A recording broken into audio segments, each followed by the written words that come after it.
Hey guys, today I'm going to show you where your HVAC blower fuse is located on this 2006 Buick Lucerne. If this video is helpful, can you smash that thumbs up button and leave a comment down below for the algorithm? Really helps out a lot. So this is located under the rear seat back here. Just give your rear seat a good yank like that. Flip it forward. Right here's the fuse box back here, so just lift up on this tab and it'll flip this right open.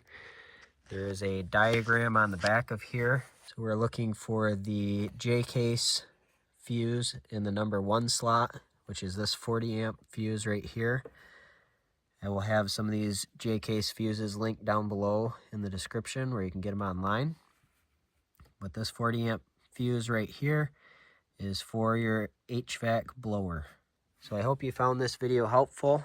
If you did, smash that thumbs up button. Leave a comment down below for the YouTube algorithm. Thank you for watching and have a good one.